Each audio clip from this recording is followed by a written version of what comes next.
who's going to be starting the discussion. I just wanted to talk a little bit about the framing of this panel. Over the past years, the peacebuilding field has been largely focused on one aspect of technological disruption, and that's that which relates to how digital communications are altering public narratives in ways that increase conflict and tension. Many of you, many AFP members, many of you listening, will be probably in some way engaged in this work. So this is work around disinformation and online hate speech and its links to violence. Work with social media platforms to address some of these challenges. It's also work around misinformation and digital literacy, trying to educate people on how to approach information in ways that does not increase conflict. But it's also a lot of work that is happening currently around online depolarization, shifting online narratives, digital dialogue, digital peace building, etc. There's a number of sessions at the conference that will be addressing aspects of this particular technological disruption and its impact on conflict and how peace builders can counter it. We are not going to be talking about that. So we are not going to be talking about misinformation and disinformation, which is perhaps what is top of mind for a lot of people here. Because instead, what we wanted to do in this panel was to discuss 3 other potential disruptions. And very precisely, those are cyber attacks on infrastructure, biases and misuses and issues around artificial intelligence, and potential issues, misuses of blockchain technology. So as the panel speakers explore each of these areas, I'd like to invite everybody in the audience to just think about how these disruptions and these threats are showing up in your work. And if you have any comments, anything that's coming up for you, please feel free to type it in the room chat, which you'll find at the bottom right-hand corner of your screen, I think, if it looks the same as mine. So you can type those there. You can also drop any questions that come up in the chat. And what we'll do is when we get to the end of the panel discussion, I'll pick up those comments and use some of the questions and direct them back at the panelists. So please use the room chat as much as you want.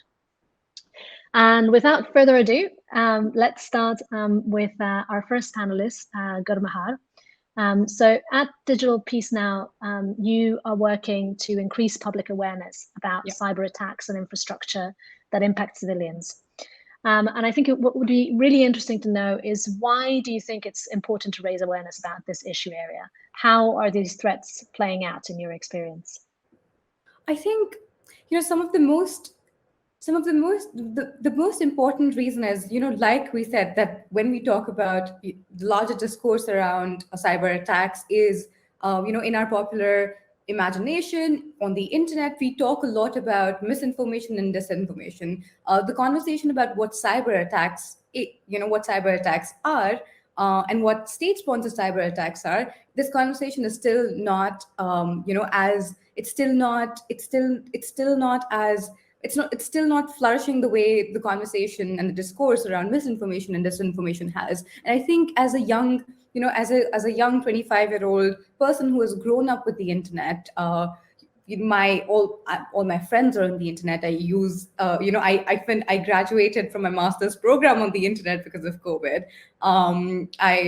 I have all my friendships on the internet. I order food off the internet. My banking is on the internet. For me, the threat to this digital space that we're now in is not just, it's not just misinformation, disinformation. There's a larger threat, which is a cyber attack. And I would want to very quickly talk about, what is a state-sponsored cyber attack and what is a cyber crime? Because often when we talk about these two topics, we tend to confuse them with each other, so which is why, a cyber crime is something that is initiated by criminals, usually to make themselves richer.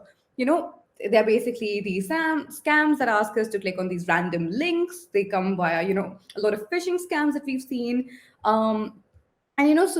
So all of those are works of cyber criminals, and they're cyber attacks by private citizens. However, what is, a state-sponsored, a nation-sponsored cyber attack? It is so much more different. It's so much more scarier than how we understand cyber attacks via our popular cyber criminal conversation and discourse. And nation-sponsored cyber attacks are when nations use cyber weapons to interfere with critical infrastructure. So when we say critical infrastructure, we're thinking power grids, nuclear reactor, water facilities. We're thinking about, and they use it to destabilize governments by interfering in elections, hacking into government agencies, shutting down municipal services, and then it's nation-sponsored cyber attacks where the motive is stealing personal data and intellectual property. Intellectual property, for example, like laptops or mobile phones, and even defense weapons. And then there's this, and within to sort of silence opposition, and to silence opposition, whether it's geopolitical opposition or whether it is a nation-sponsored cyber attack on its own citizens. It is. It's very important to sort of make this distinction and understand the critical difference between the two, and the critical difference between the impact. These attacks, they don't just disrupt. And another thing to remember is, when now that I've defined it, it's very important to remember that these attacks don't just disrupt and destabilize governments. They put citizens directly at risk for example, for financial or physical harms. And a massive, and something that comes to my mind is COVID. You know, we've seen the last 2 years have been extremely difficult for citizens across the world. We've lost our loved ones. We've been locked into our homes. We haven't socialized. The world as we knew it has completely changed. We don't know what the future looks like. And while hospitals and healthcare organizations worldwide were scrambling to contain the COVID-19 outbreak, hackers took this moment to sort of launch these dangerous cyber attacks against those who were protecting us. The WHO, the Brno University Hospital, the Serum Institute of India, so close to home, and which is why I reiterate the need for us to talk. Why I talk about cyber attacks, because it's not just computers. It's not just computers being disrupted. It's not just government. It is us civilians. It is our healthcare, and it's something we've seen all of last years with these terrible and dangerous attacks on healthcare institutions. Thanks, Gurmahar. And I think that distinction that you're making between cyber crimes and nation-sponsored cyber attacks is a really important one for people in this room to understand. I would love it if you could speak a little bit more about where you think nation-sponsored cyber attacks in particular might go. What is it we need to be worried about in the future? And in particular, how might that intersect with the work of peace builders and mediators, which is a lot of the people who are listening here. What do you think the role of peace builders and mediators might be in responding to these growing threats? I mean, these threats are growing rapidly. For example, something that comes to my mind is almost instantly is the WannaCry attack on NHS, the UK system. I was a student in the UK.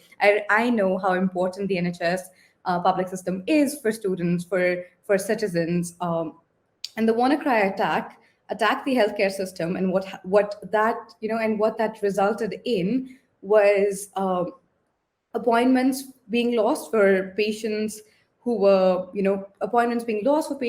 surgeries, appointments being lost for patients who were getting treated for chemotherapy, appointments being lost for multiple civilians who were, regardless of despite they were anyway vulnerable to they were anyway in a vulnerable position, and then they also happened to lose their appointments for treatments, which is why I think when we think about it, it's increasingly dangerous. It's increasingly dangerous how the future that we're heading into. Another thing that I think about, and not so much related to civilians, but I remember, just to emphasize about how dangerous it is. It's important to go back into the past and see how cyber attacks have been previously used. For example, I'm reminded of how the war in Iraq, where Saddam's fiber optics were hacked into, and because those fiber optics were hacked into back in the day, early days of the internet and connectivity, that the United States knew exactly where, what the conversations were, what the messaging was, where the most important military bases were, and knew exactly where to drop, what to attack, and to think about, and to think about this attack being in the past. It's and to where we are going in the future. For me, it's very important to for me it's very important for me it's very important for younger peace builders who have lived, who've grown up on the internet, to recognize the history of cyber attacks, to recognize the presence of it, which we've all witnessed throughout COVID, and to understand that, the more digital we go, and we've seen it, with metaverse, with NFTs, with a completely digital space, coming up. The more digital we go, the more vulnerable we are, and there are no sort of international norms to protect us, which is why it's extremely important for peace builders to raise their voice, and demand for international norms, demand for stakeholders, private companies, governments, to come together and protect this space, because there is this massive space in the digital world. It's just not protected the way our in-person world is protected.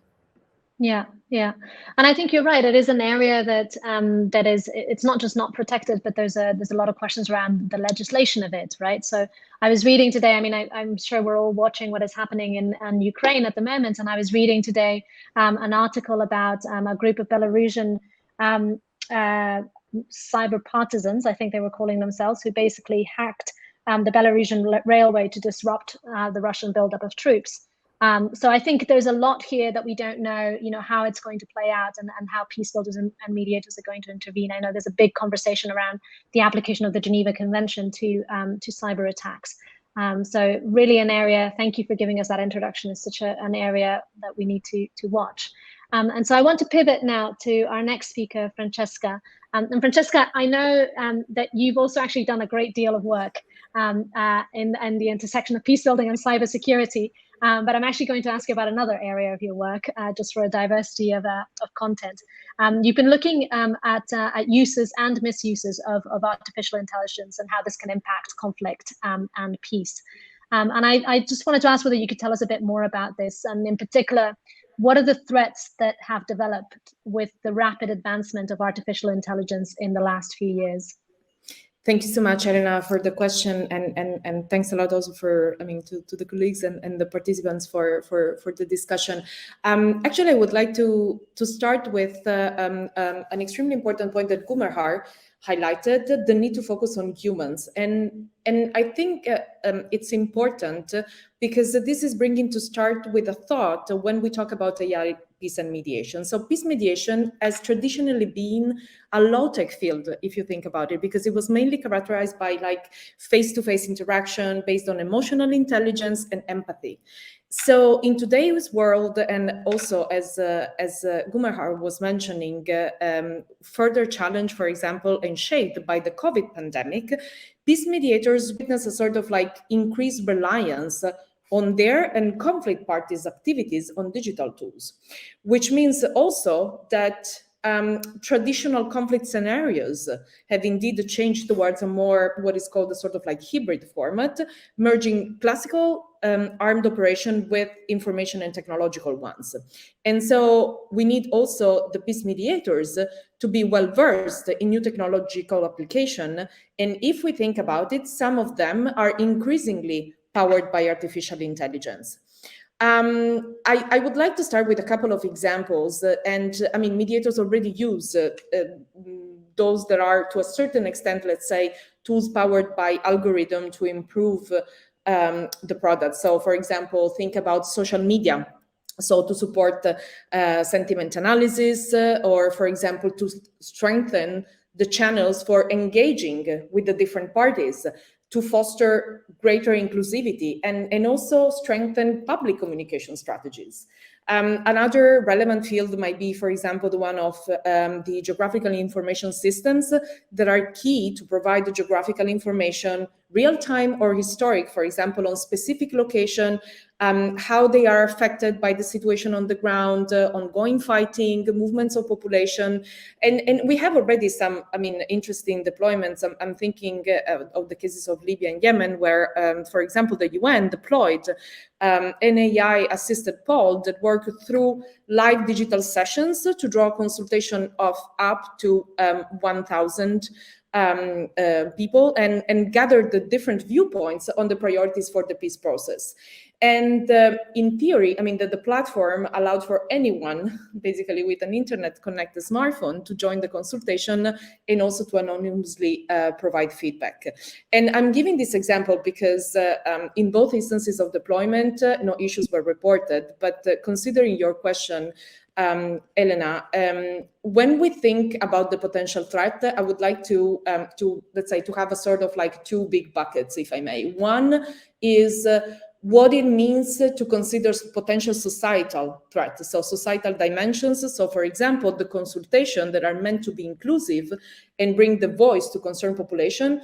Unfortunately, since it's a technology-based solution, often it's also an issue of access for many communities, and kind of like hampering this type of like technology with, and empowering this type of sentiment analysis and opinion gathering with artificial intelligence to make it more efficient might also have the sort of like fallback to exclude basically constituencies of process through issues of access, and also potentially ending up to be a sort of like re-victimization, because not only they cannot express their opinions, but they're also kind of like cut off from the consultation in itself.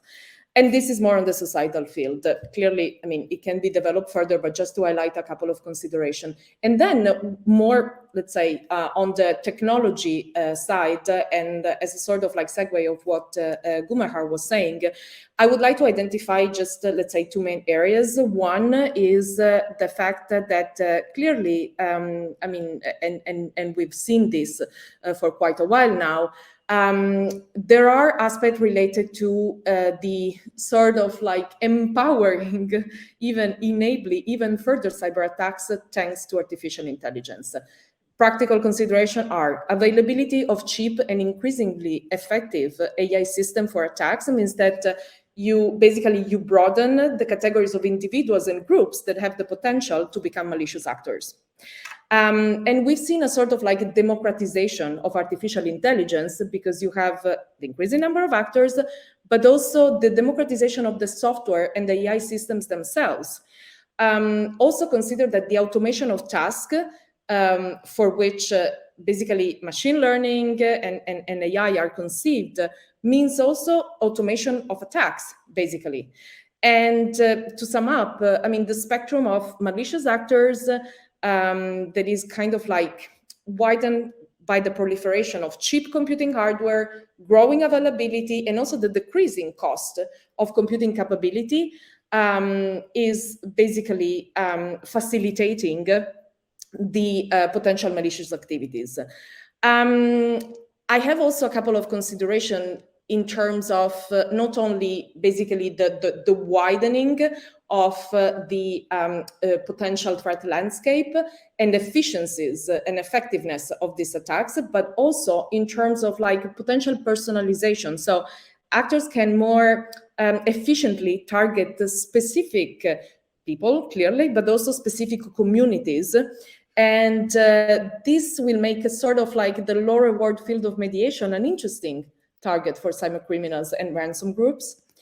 So this is also something that we need to consider. And then I would like to close on a second aspect, which is starting from the uptake of technology and in the increased use of AI-enabled tools means that the AI in itself, and allow me this expression, can be victim of cyber attack as well.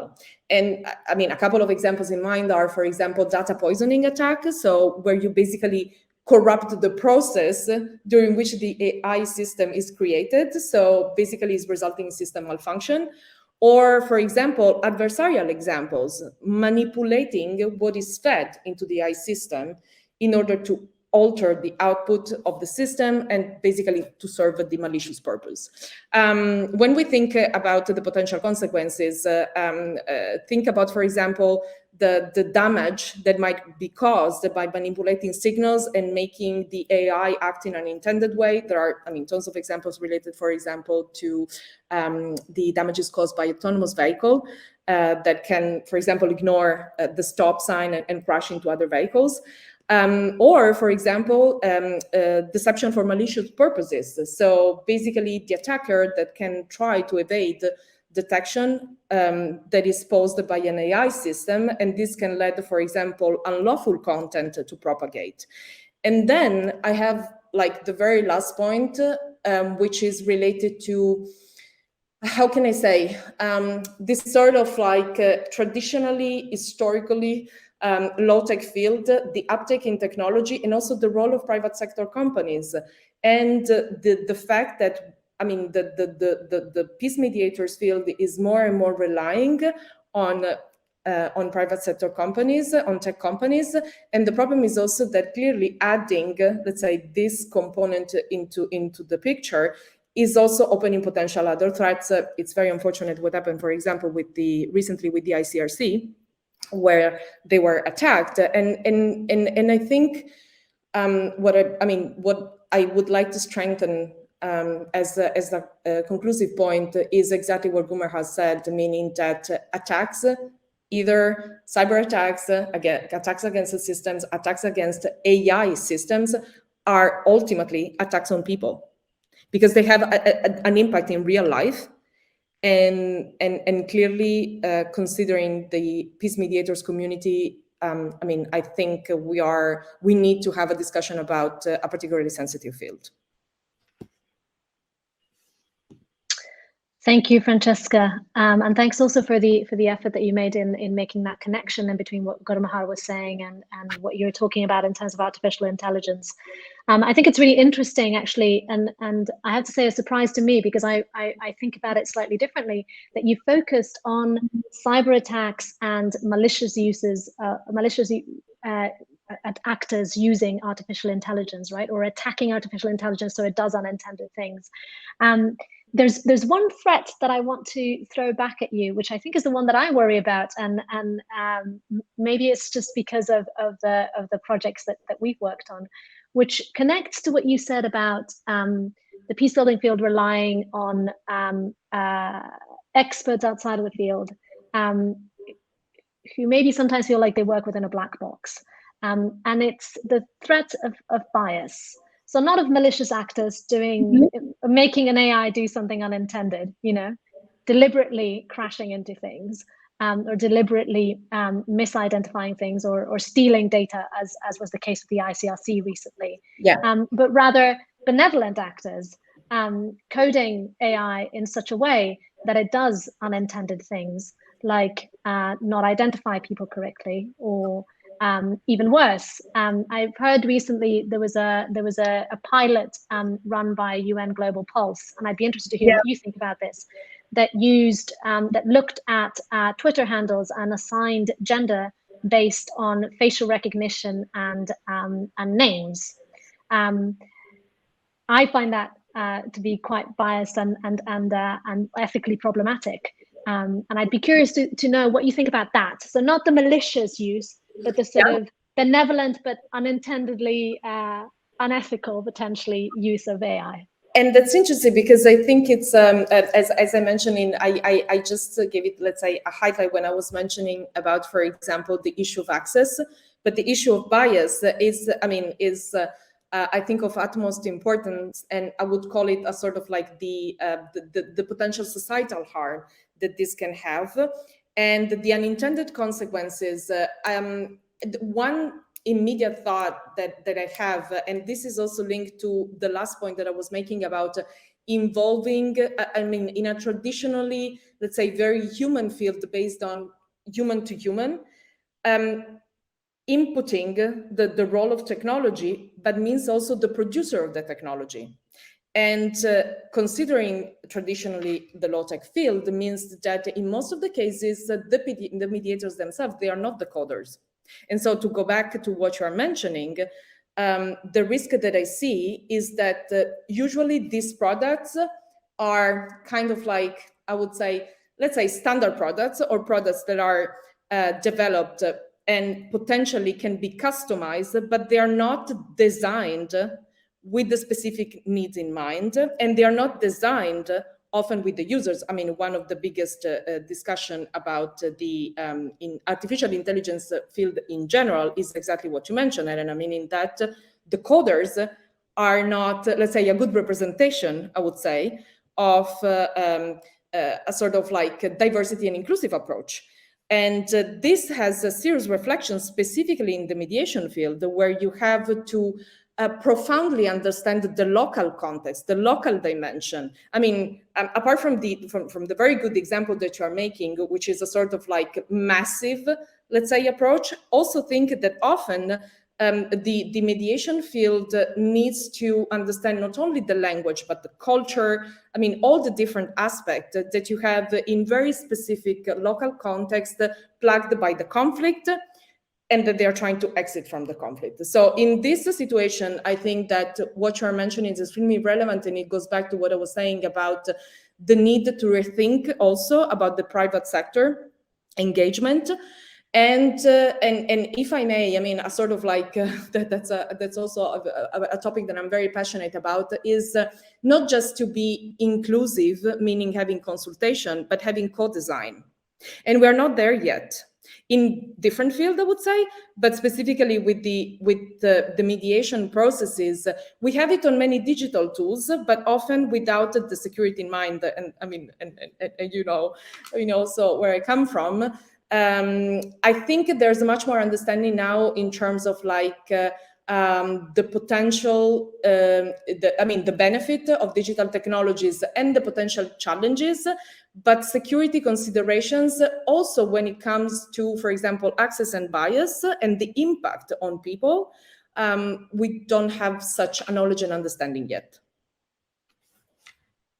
Thank you, Francesca, and thanks for humoring me and taking that question on a threat that worries me.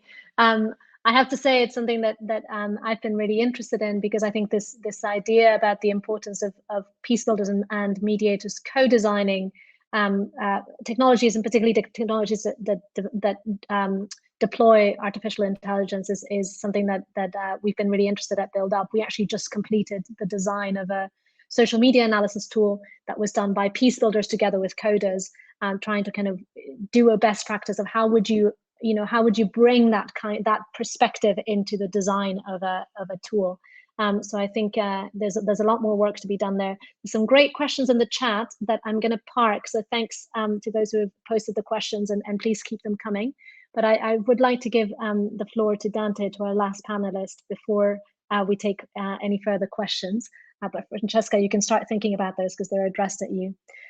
So Dante, you are a thought leader at a fintech company, and I believe you spend a lot of time thinking about the public policy implications of different fintech products, but in particular on blockchain technology, which is what we're interested in hearing a little more about. So I just wanted to ask you, from your perspective, what are some misuses of blockchain that you worry about? And I know that you're, perhaps a bit more external to the field than the other three of us on this panel. But what disruptions to peace and security do you think could arise as a result of the increasingly widespread use of blockchain technology? Yeah, no, thank you, Elena, and really an honor sharing the stage with luminaries in the peace building domain. I don't feel like I'm an entire outsider to the peace building side of the conversation. I've spent the better part of my career in the risk and resilience domain, and the better part of the last 3 years as a member of FEMA's National Advisory Council. So not on the peace building side, but on the public response to emerging complex risks, which is my domain. And maybe I'll start by explaining perhaps, if you think about what we endured even in so-called fortress nations here in the United States, with the onset of the COVID-19 pandemic, then so many of the very systems we thought would otherwise function well had pre-pandemic vulnerabilities. We told people to exercise their civic right of voting, for those so fortunate to even have that right. The proposition from a customer service vantage point, even in advanced economies like the United States, was go wait in line. Go wait in line in the rain, despite the contravention of being told to quarantine and keep social distancing.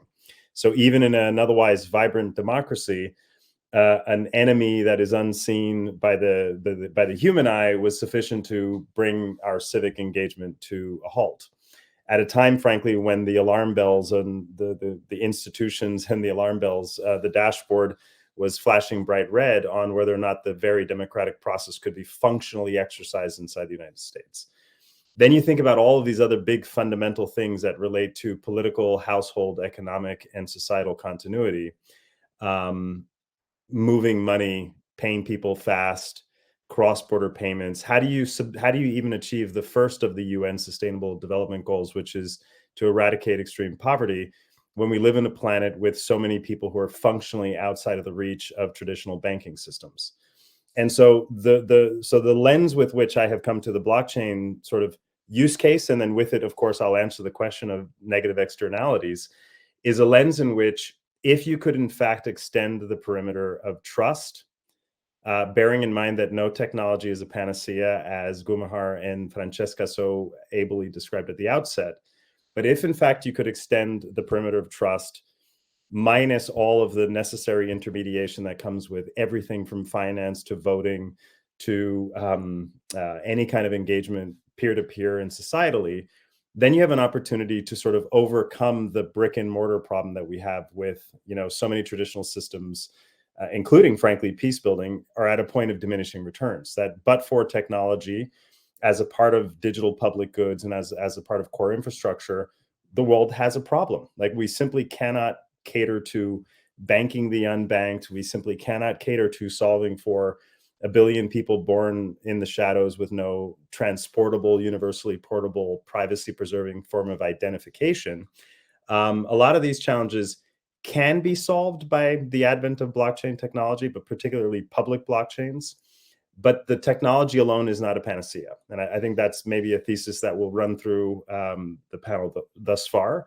But what the technology does do is it shows us where incumbents, regulation, and status quo has failed. And I think that's one of the I think very powerful attributes of what the blockchain segment represents, and why so many millions of people around the world are very keen to support it. But like anything in life, the negative externality of this technology, like others before it, is that you also then have to solve for the layer zero problems, which is that you cannot drive financial inclusion using any technology, let alone blockchain, in a world rife with internet deserts. So you have to solve for the kind of layer zero enablements first. But as the peace building sector, like all others, and the humanitarian sector as well, we often labor under a dimension of we'd rather not necessarily, we often let perfect get in the way of good in our domain, and I'm including myself in this camp. And so here too, I think we have we can't solve for all of the challenges around internet connectivity and around all the potential insidious and adverse effects of emerging technologies, but we can in fact demonstrate how these can scale, courtesy to the other sort of amazing things that have started to occur around mobile connectivity and sort of decoupling connectivity from fixed line infrastructure as just like the basic layer that is necessary to support faster payments, to support mobile payments, to support digital identification, and so on. So net, I'm generally encouraged. I do think, however, the blockchain industry, like others, technologies, again, amplified the best and the worst things of our species. But here too, a technology that can, for example, record people's property and digital rights and assets in novel ways, and sort of create a corruption-resistant pathway for people to at least consistently acknowledge what assets they may own or may have owned if they were displaced from a country, can also be used for ill. For example, locking people out of systems. It is so risk-resistant in its design that if you lost your keys to your digital assets or your digital wallets, you may have very, very much lost it forever. So encryption works both ways, as just like a general thesis of a lot of the public blockchain networks, and the early networks are riding on encryption technologies that may obfuscate the very end user's abilities to get back in, if you were. So you lock people out through technological connections, you lock people out through digital financial literacy, and you invariably could potentially lock people out physically and literally just because of how well cryptography may work.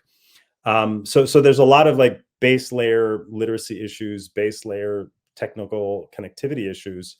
But overall, I'm of the view that 200+ million people around the world are turning to digital assets because they've been fundamentally left out of the traditional financial system. And ultimately, it represented, when it was first brought to market, it represented a protest vote against a lot of fundamental inequities that we have in the financial system, where, for example, under the guise of consumer protection, investors are told, unless you have several $100,000 to lose, you cannot invest. And we have entire asset classes that could help create wealth and help enhance prosperity that people are locked out of because they don't have money. So if it takes money to get money and make money, then there too we have a problem. And so we should overall have a very healthy dose of skepticism about any emerging technology, but a particular dose of skepticism when access to the technology comes with paternalism on the other side. Thank you, Dante. That was, I think, a beautiful arc to follow your thinking about, from some of the challenges that came up from the pandemic to the opportunities that blockchain offers, far outweighing the threats. I love that you ended on paternalism, because it was actually paternalism that I wanted to ask you about, to a certain extent, and you're going to have to excuse that I'm reaching the edge of my knowledge about blockchain. But my understanding is that one of the things that is most revolutionary about blockchain technology, and one of the reasons that it can be a liberation for many people who have been locked out of traditional financial systems, is the fact that the ledger cannot be edited. In other words, that the past transactions, as you said before, you said, not just the property they own now, but what they owned before. So the past transactions on the blockchain cannot be edited. But that is only true of some blockchain. Or there's many out there that are maybe perhaps blockchain purists would not call blockchain. I think it's really interesting that you probably know the case of Zaatari camp in Jordan. It's the largest refugee camp in the world, and hosts Syrian refugees in Jordan, primarily Syrian refugees in Jordan. And it has a blockchain system, identity system, that is how all transactions happen in the camp. That is run, I believe, by one of the agencies of the United Nations. I'm not sure if it's WFP or one of the others. And that ledger is editable. And I would love to hear your thoughts about these kinds of systems, which I think are hybrids. Maybe you would say that's not actually blockchain. So yeah. I'm not sure I would consider it a threat, but I would call that maybe a misuse of blockchain or a misunderstanding of it, perhaps. Well, no, it's a great question, Elena. Thank you for making that distinction between a public blockchain and a public ledger, which is generally open and permissionless, and any user can fundamentally have access to the same information, versus permission blockchains. I tend to stay away from the blockchain purity wars, as with any purity war, and it falls into the pragmatism of don't let perfect get in the way of the good. But a lot of these digital identity efforts, their refugee camps and these very extreme cases, I think offer powerful pathways in which, bear in mind, the bottom rung of the ladder of economic mobility presupposes that you have an identification. You cannot enter the formal economy anywhere in the world because the post 9/11 financial crime compliance frameworks say you must KYC or know the customer if you're in the formal economy. And so we have a problem. There's 1 billion people who have no identity. Displaced people, or people born in the wrong postal code, nothing other than birth, are going to be subjected to a life on the margins. And so any blockchain, any technology with biometrics and with the presumption of safety, but the trade-off is privacy versus inclusion. At every one of these junctures, there's a trade-off. And the other trade-off, of course, is literacy, connectivity, all of these things. You have to presuppose that the what we're doing and the actors that are trying to bend the arc of Moore's law in humanity's favor are doing it in the interest of a greater good. But that's where it's not enough, to borrow Francesca's term, it's not enough just to be a beneficiary of these technologies. You have to be a participant and a co-creator of how they are harnessed. I think lastly, one thing I really think is critical about blockchain particularly, but as a general movement towards this Web3 narrative, is the fact that much of it is open source. And so people aren't just receivers, they could potentially be co-developers and coders and sort of builders as well. And I think that's a very unique feature here. Thank you. Thanks for that, Dante, and for your thoughts before. So to everybody in the audience, we've explored these three threats, threats of disruption, that also I think all the speakers have spoken, particularly Francesca and Dante have spoken about the opportunities that it opens up, right? And I think it would be really interesting if you have thoughts that have come up as you were listening to this about how these threats are showing up in your work as peace builders or mediators, to put them in the chat. I think it'd be really interesting to hear what is coming up for people. And of course, also any questions that have come up as you listen to the speakers. We've got some time now for questions before I ask a closing question to all of the panelists. So there's already some questions in the chat. So I thought maybe we could start with the ones that are here already as we wait for others. And I think the first one from Sarmat, Francesca, was directed at you, although there was also a potential answer also in the chat from her. So the question is that with AI regulation almost non-existent and also varying among nations and supranations in the regimes of the USA and the EU, along with businesses, what would be some recommended groundwork to ensure that artificial intelligence are regulated, or that preventive measures can be taken that are not reliant on businesses and governments? So Francesca, what do you think? Easy one. Do we have other 3 hours? No. I'm trying to be, I mean, I don't want to oversimplify, but I have one general comment, which is I slightly disagree on the fact that, let's say, there's AI regulation almost not existent, meaning I tend to agree that it's not, let's say, sort of like codified, let's say, in a way that we've seen for other fields. I think there's a strong movement, and especially a very interesting movement, exactly from, I would say, the grassroots part. And I see, to me, what is extremely interesting about artificial intelligence and regulation is that most of the, let's say, most of the spin and most of the efforts are coming from non-techies, I would say, and non-lawyers, but a mix of the two, which is extremely interesting, and involving many other, let's say, sectors of society. So I see it very promising in terms of like evolving of AI regulation. We've seen a lot of attempts. I'm thinking about the European Union, I'm thinking about international organization, and I'm thinking also about some interesting activities of governments. Personally, I participated into a specific effort of regulating AI in the peace mediation and the peace building field, for example, in Spain with the Toledo Declaration. So I think there are some efforts. They are not mainstream, but they are becoming like that. Very good. I mean, very good. Very interesting that you mentioned the groundwork, because that's exactly, I mean, you're already hinting to my answer, which is kind of like related to what Dante was saying.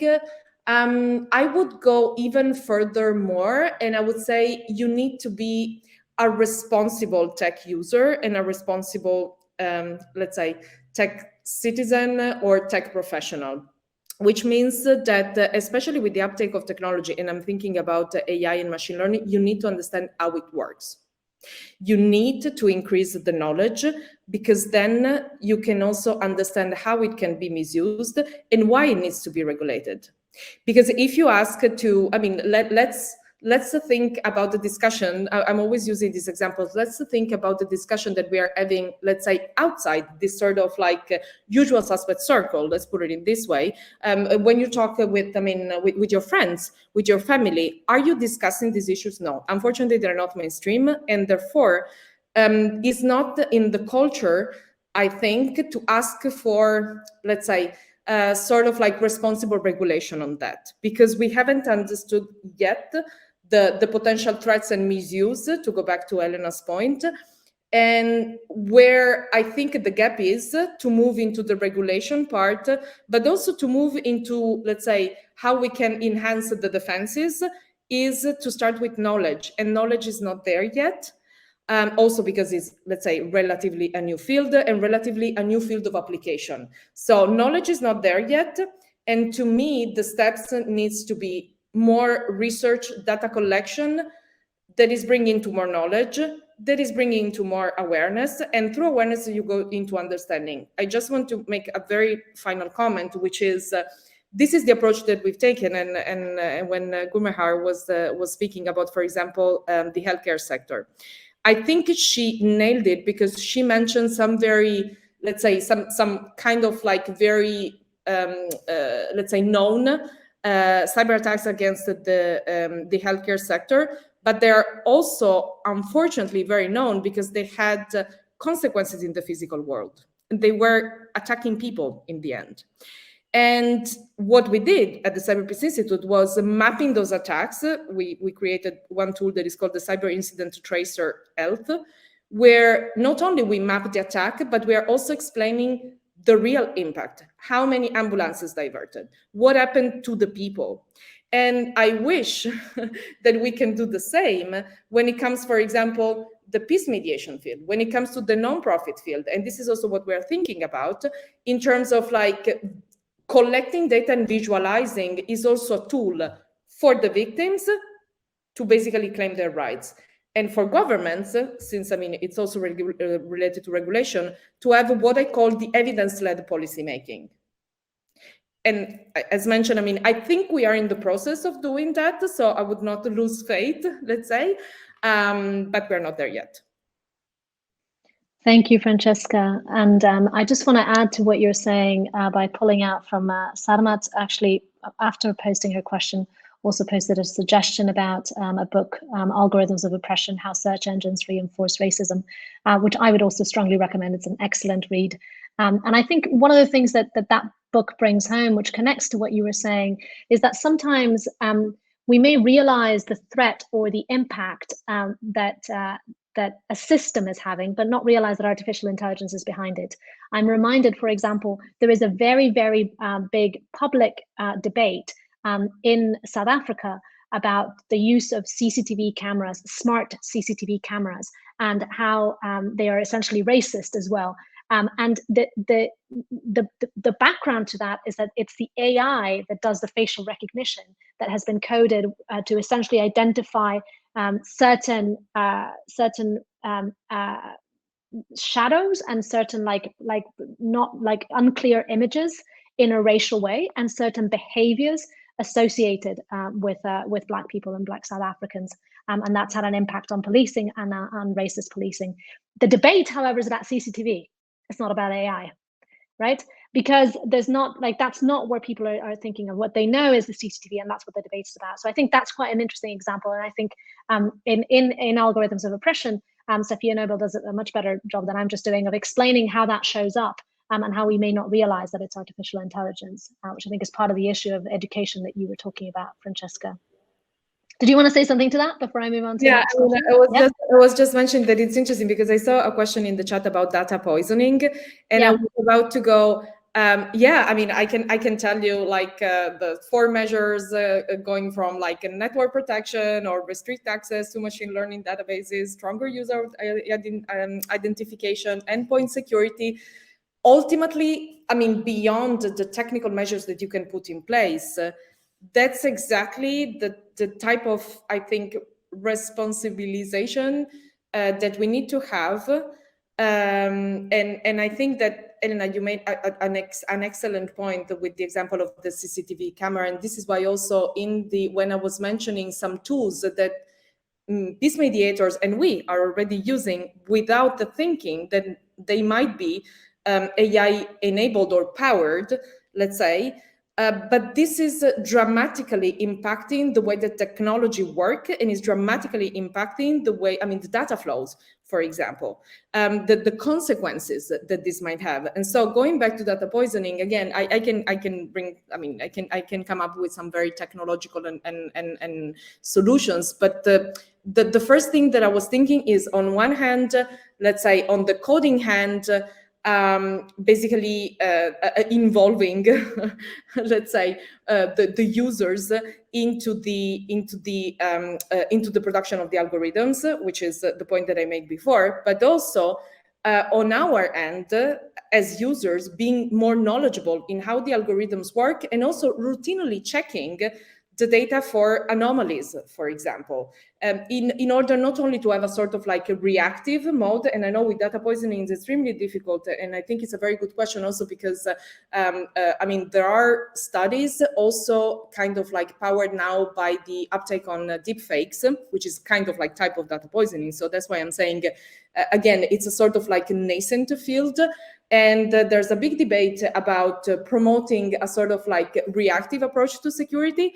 What I would also argue is that we need to move from reactive to proactive. So thinking more not only about how we can, defend ourselves, but also how we can proactively go about it. And I'm sorry to say, but this is coming with the hurdle of getting to know the technology. Yeah. Thanks, Francesca. And I'm going to use that as a jumping board for a question to Dante. It wasn't actually posted as a question. I'm going to rephrase it as a question. So Francesca's talking about the importance of getting to know the technology, and you spoke about, one of the great things about blockchain is that a lot of it is open source. Catherine said, well, regarding open source contributions to blockchain, my guess is that it is contributed to mostly by men with resources and educational privilege. And I'm curious, because I honestly don't know. We've been talking about some of the issues around the bias and the design of artificial intelligence, and I think I understand more or less how that happens and what the implications are. Do you see something like this in blockchain? Yeah, unfortunately, it's and I did see the question that was in there, and it's sort of one of these generalizable societal challenges of the pale, stale, and male dilemma. That exist across finance, technology, governance, halls of power. This panel is the one exception. And the difference, however, of notwithstanding the fact that the open source sort of general technology roadmap may be certainly, like much of society, very heavily male dominant, at least the concentration in single postal codes and in single counties, like the internet before it, is no longer obvious, right? If you unpack American economic output and you look at the attribution to counties, it's an incredibly unequal society. And if you look at the last 30 years, 40, 50 years of economic development, it all accrues to a small number of counties that are doing exceedingly well. And then outside of those counties or postal codes, the rest of the engine is faltering, right? And I think that's no small measure due to this concentration advantage that you have where economic activity is being carried out. What is different this time around, for sure, I can't sort of answer for the open source roadmap that covers all technologies, but what is very distinct about where blockchain-based businesses and developers and developer guilds are being built is that they've decoupled from postal codes. I think therein lies a powerful opportunity. And frankly, I think ways in which the peace building and sort of the global sort of efforts can kind of array and align around this is to then create guilds that flatten the curve on learning. And we, for example, at Circle have an initiative around digital financial literacy and around ensuring that people know what they are participating in as a base layer. But I do feel like this is a different wave of economic activity and different because it's being decoupled from a physical location as a starting point. That's really interesting. I hadn't really thought about that in terms of the decoupling from physical location, which is so critical, I think, in the US. And I don't know if there are studies elsewhere that have looked at that, but it would be really interesting to know more about that. But there is one question in here that I wanted to direct to Gurmahar. Gurmahar, there's a question that asks, should countering internet deserts be a priority as part of the broad framework to counter the weaponization of cyberspace? And you spoke in your remarks at the beginning about how you come from a generation where everything is on the internet. But of course, that's not true of everybody, right? So what do you think about this thought? I think since Dante is an expert in blockchain, and it's still something that I'm not very familiar with, maybe I would let Dante take this. Sorry, and the disadvantage of assuming the question wasn't directed at me, Elena, is if you don't mind repeating it. Of course. I mean, I don't think it was directed at anybody. I was just directing it. So I've lost it now in the chat. It was essentially, here we go. So so I think it was actually either you or Francesca who talked about internet deserts, so places where there's no access to the internet. And the question is, should countering internet deserts be a priority as part of a broad framework to counter the weaponization of cyberspace? Yeah, absolutely. Well, and I know, I'm sure Francesca, I could just tell by physical form that she has a lot to say on this topic as well. The ultimate issue, and it gets, so I wrote a paper during the pandemic titled Great Correction. That the Great Correction was all of the things that we presumed to be strong or functional going into the pandemic had pre-pandemic vulnerabilities. And one of them, an enormous part of this was lack of internet connectivity. If educational continuity, and I'm looking at it from the lens of fortress nations, and so the implication then in the peace building domain is that if you cannot buy insurance and when your house is on fire, then the presumption of internet connectivity as a precondition of operating normalcy and a precondition of maintaining peace is essential. If fortress nations were brought to their knees by lack of broad internet connectivity at societal level, and if internet connectivity is the purveyor of digital public goods, then how do you keep a virtual classroom and keep educational continuity even in a fortress nation when you have pockets of a fortress nation that have no internet access, and then pockets of fortress nations that have no hardware that makes the educational continuity possible? And so I think I call COVID a great correction because it showed that we have a lot further to go than we may have thought, and that the expansion of digital public goods as a precondition for operating normalcy in advanced economies as much as around the world is something we actually can measure and achieve. We got a lot of work to do, I guess would be my way of framing it. Francesca, do you want to, I can see you're biting at the bit. Yeah, no, I mean, I think Dante, and by the way, I share your paper because it's excellent. And I just want, I mean, I think you explain it very well. I can explain it. I can add simply, let's say, a personal, let's say, story. What happened to me is that basically I started working on cyber, actually. So I started working on hackers profiling, cybercrime, cybersecurity, misuse of technology many years ago. I always say when it was not sexy. And I'm using this word for a purpose, because then now that it's becoming, let's say, sexier, not enough, but let's say sexier, then we start seeing also investment on cybersecurity. And I worked for the UN for many years. And when I was working at the UN, I remember like 10 years ago, invited to all over the places to talk about cybersecurity. And I was specifically working on attacks against critical infrastructures. And the interesting things was that I was going to places where, for example, businesses and also governments were kind of like seeing the potential of like investment in cybersecurity, and they don't even have basic connectivity. And so I was like, maybe there's a sort of like underlying problem before to solve, which is exactly what Dante explained very well. And so as much as I'm a big, let's say, clearly fan, let's say, of cybersecurity, and this is also what I did for all my life, I truly believe that, I mean, unfortunately, let's say, thanks to COVID, but also thanks to this sort of like waking up call for all of us in rethinking our approach towards technology as citizens, but also as governments, one of the first things that we need to address to kind of like rebalance the asymmetry is for sure, let's say, the digital divide, basically, and the basics access to technology. Then we can discuss about the threats and so on.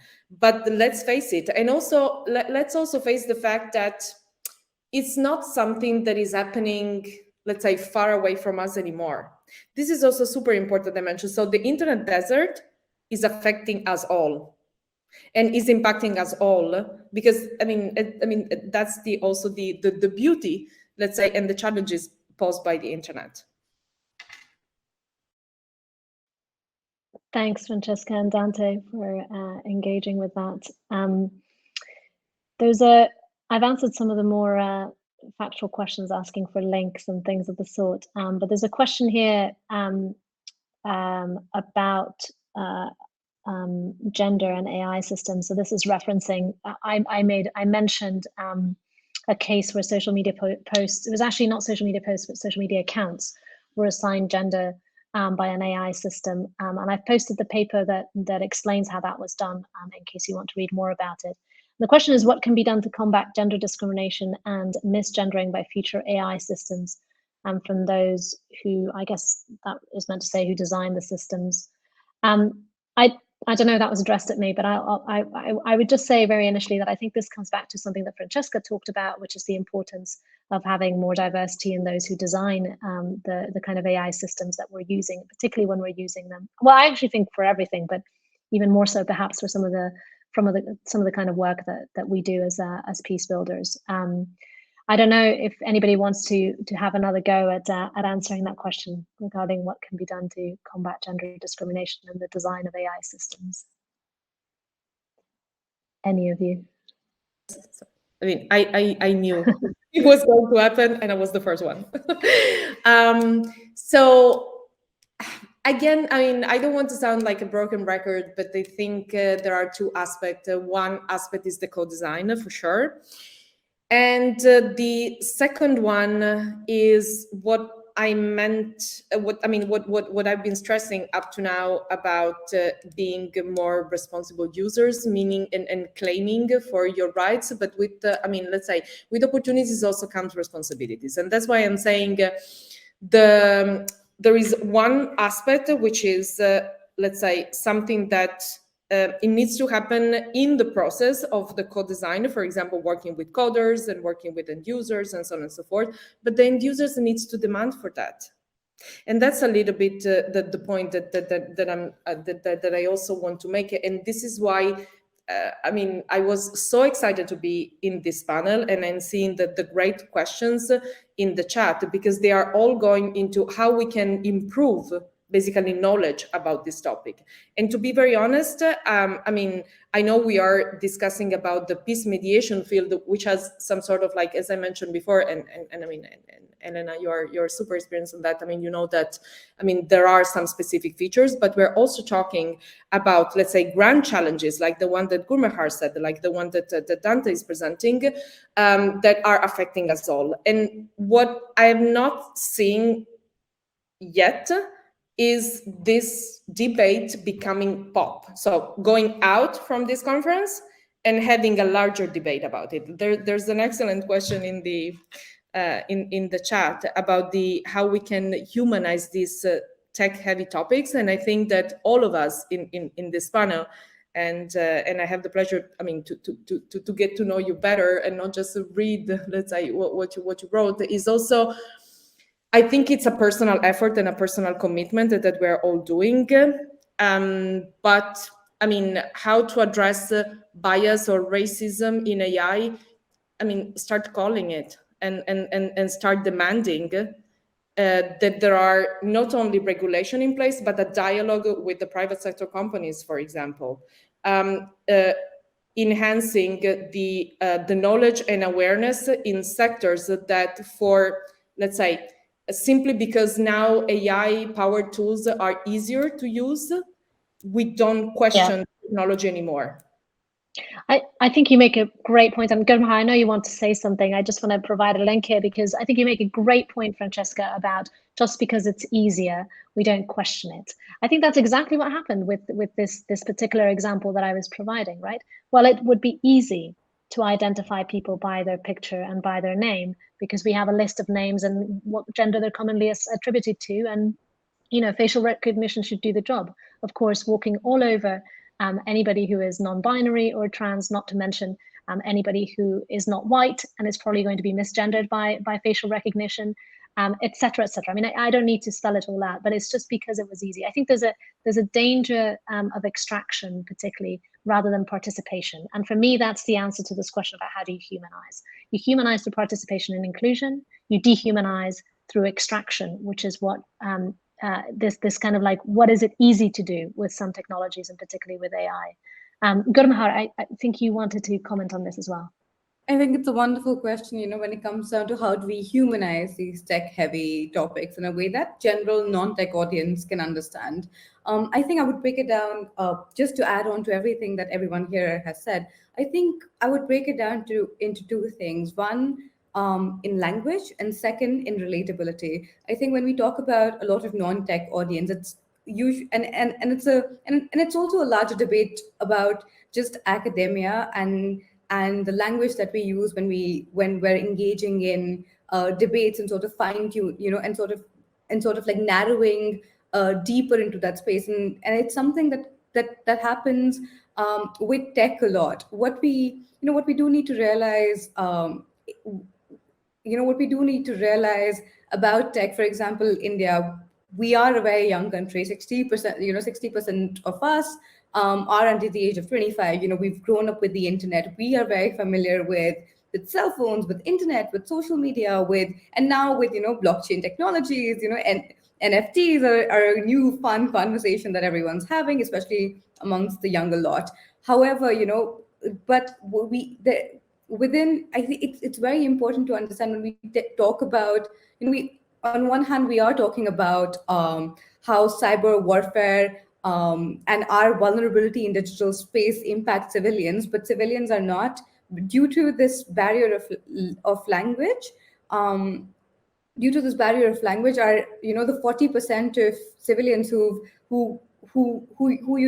learned how to use a cell phone in the later half of their life, who still find Facebook and texting and Twitter and just basic social media quite challenging and confusing to use, would not, it's important to understand that they may not understand the technical languages that is used in these debates. So one of the most important thing is making language accessible to civilians. If we are talking about, we can always, it's one thing to say that we want this discourse, this conversation to reach every single mind and inspire people. The other effort we need to do is to make it accessible. I think accessibility about these debates is very important. And I think second, I would say relatability. The moment we talk about more human stories that are impacted by these technologies and by disruptions in these technologies, when one can relate to more human emotions of pain, or the almost humiliation of racism or gender discrimination by the AI system that we've been talking about, that debate becomes a lot more, that debate almost becomes a lot more important, personal, and one that inspires, conversation and a reaction, and thought, which is what we really want. We want people to think about, technology and the disruptions in this space, and how do we protect these spaces? How do we make sure, that they're fair to every single human being on the planet? Thanks, Gurmahar. And as you were talking about the importance of making this accessible and understanding the human impact, there was a side conversation going on in the chat and between Liz and Chip, who were both at AFP, talking about the importance of this conversation, even though they find it hard to engage with some of it because they don't come from or they're not as engaged in technology, right? And I think it's particularly interesting that Liz said, we need to continue this conversation. But actually, we've only got a few minutes left for this conversation, because that's the time that AFP gave us. And so I'm going to actually move us towards maybe not wrapping up, but at least providing some concluding thoughts from all of you. We've got 20 minutes left, and I just would really like to hear, you know, what has come up for the three of you as we went through this discussion. And I think in particular, you know, we were really talking about threats and also maybe some opportunities, but really the threats that have come up with these disruptions. And I think there's a question for me about how do we, you know, not just respond to these threats. I think we've talked about that quite a lot, but how do we embrace the disruption in a positive way? And how do we embrace these three disruptions that we've talked about in ways that can contribute to sustainable peace? So if you were to say one thing that I think we really need to embrace and take forward as peace builders of these disruptions that we've been talking about, what would it be, and what do you think are the next steps in taking it forward? Just as a concluding thought to the discussion. And maybe I'll go in the opposite way as what we started. So Dante, would you like to have a go at that first? Sure. And really, what an amazing conversation. Not only have I enjoyed tracking the sidebar conversation in the thread, but also, of course, the live one. You know, the instinct in repressive countries when there is a civil manifestation of any kind, whether it's Tahrir Square or anywhere around the world, is to first cut the internet and to cut people's ability to communicate. And so I do think broadly, society has a bigger and better opportunity with any breakthrough innovation, netting out in a long enough horizon, all the peaks and valleys of risk can be smoothed out into sort of a straight line. And I think the same holds true with many of the things we discussed today. I mean, the fact that even so many of these topics, as esoteric and as convoluted and as Byzantine as they may seem and be, but the fact that there's this wonderful, very diverse panel calling truth to power out, identifying the biases in algorithms, identifying that, frankly, if you want to be a perfectly cyber-resistant computer in the 21st century, then you're an abacus and you're completely disconnected from the internet. But how helpful and usable is that if you want to have perfect cybersecurity? So somehow, I think, and hopefully the lens that I wanted to bring to the puzzle in this spectrum of peace building is that even in fortress nations, whose institutions and others are, for many around the world, a source of admiration, that even a fortress nation could be brought to its knees, where the void of technological connectivity as a part of general infrastructure was not there, that we cannot solve these problems when the house is on fire any more, frankly, than we could solve the problem of bias in the machine and of cyber risks run rampant all over the planet when the house is on fire. And I think if there's a lesson to draw from COVID-19 is that, you know, we are more interconnected, more interdependent, and more vulnerable alone. And the better part of the valor is for all of us, and I think the peace building community, to figure out how to really advocate and use the bully pulpit of being able to name and shame in a way, frankly, that the private sector on its own cannot, and that many governments, frankly, don't have a box to stand on for any authority on these types of topics. But perhaps the peace building segment can, to call for better approaches to all of these types of challenges. The issue is the challenges won't go away because the technologies are here for good or ill. We have a shot at mobilizing them for slightly better outcomes than we've had in the past. Thank you, Dante. That feels like a rallying call. So, Francesca, what about you? What's your take on this? I'm frankly pissed because you stole part of my answer. No, I mean, actually, building on what you said, I think you said a pretty important point, and that's what I was reflecting on. That is really a shifting of power, where I can see, I mean, the potential here, provided what I said before. So more research, more knowledge, more data collection, and more awareness raising. If we are able to transform this into actual knowledge that is empowering people and specific communities, we are shifting the power, because let's say I would say the good and the bad of technology, and is that the threats that are posed by technology are kind of like putting nations, big corporates, and as well as communities vulnerable at the same time with a different level. But as you very well said, Dante, nobody can do it alone. And since nobody can do it alone, there's a role to play that is definitely needed in society. And we can think about very different communities, but I mean, I'm thinking also by abstraction, I mean, the community that I'm representing, for example, the civil society community, that we've seen more and more, also going back to the issue of regulation, more and more also kind of like policymaking processes feeling the need to include the voice of civil society.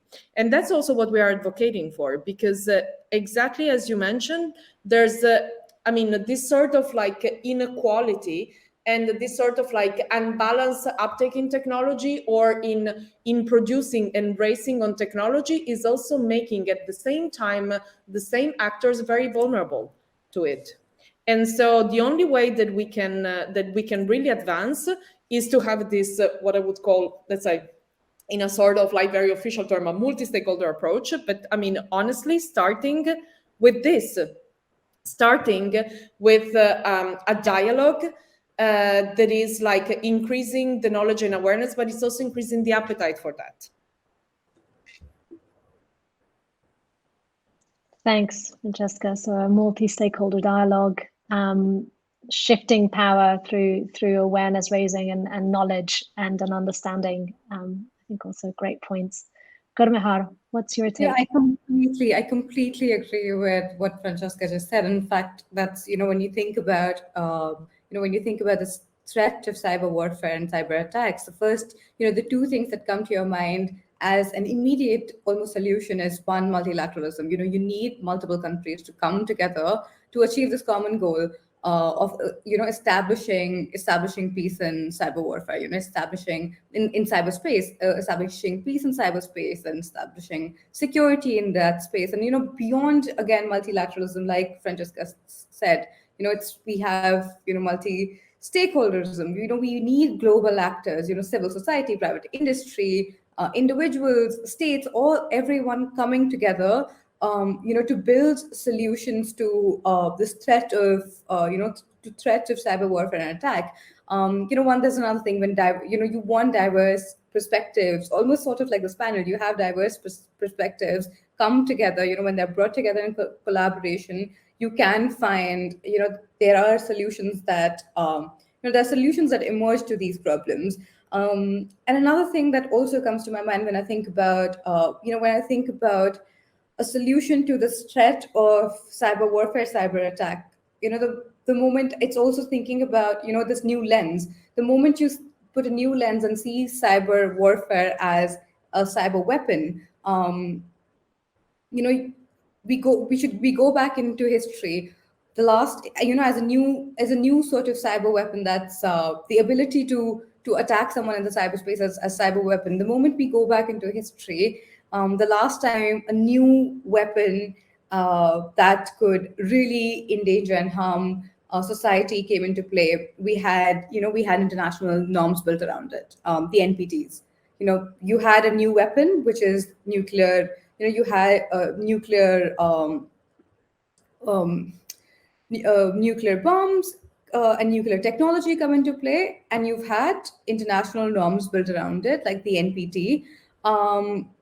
And it's something that keeps going. And like nuclear technology, which was again broken into two bits. One is non-proliferation. The second is disarmament, and the third is peaceful use of nuclear energy. I think what we do need in this space are these international norms that are similar, where you recognize the power of the internet, the power of the internet in building communities, and something that we've seen through COVID more now than anything, and making sure that we are protecting that space. And it's something that, and it is something that we saw happen at the Paris PeaceCon with EU and United States coming together, coming together and signing the call for trust and peace in cyberspace. But I think international norms are very important. multi-stakeholderism is very important. We need countries to come together. We need leaders to come together. We need private companies to come together, and most importantly, citizens to come together and speak, and raise their voice against these acts of cyber wars. Thanks, Gurmahar. So there was a lot in those closing statements, right? I feel like it was a real rallying call. So we had sort of calling out bias, Dante really talking about calling out bias, Francesca talking about shifting power. Gurmahar, right now you were talking about establishing new norms, whether that's through regulation or through new international conventions, etc. I think if I had to add something to that, and perhaps something that touches all of that, is that I have a feeling that when we talk about technological disruption, it feels like it's something that is happening to us, right? Especially I think for a lot of the members of this audience that may not be particularly tech savvy or don't work in technology day in, day out, don't engage in these debates. Maybe it feels like, wait, this is just something that is coming towards us. And I think maybe what all of the panelists were saying, and what I completely concur with, is that it's not just happening to us. Technology is a human endeavor. It is designed, created, managed, regulated by humans, and peace builders are experts at disruption. Peace builders engage with disruption all the time. Conflict is a kind of disruption that is a violent disruption. So I think there's a real call for peace builders to engage in the co-design and the regulation and the policy around technological disruption precisely for that reason.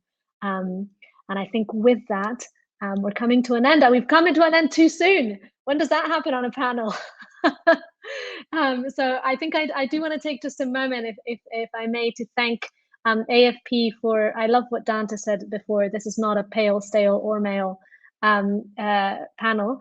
And it's very much appreciated that you gave us all an opportunity to discuss what is quite a hard conversation, I think, in this space with such a diverse set of views. Since we've got 5 more minutes, maybe I can invite if any of the other panelists had anything else to say before we close.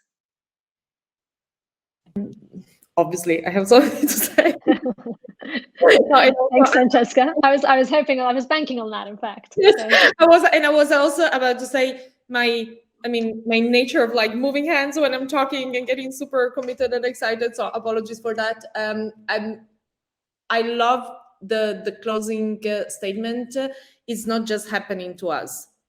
And I think it's an excellent summary, because, and it's also a kind of like calling to action to the question about how we can also, let's say,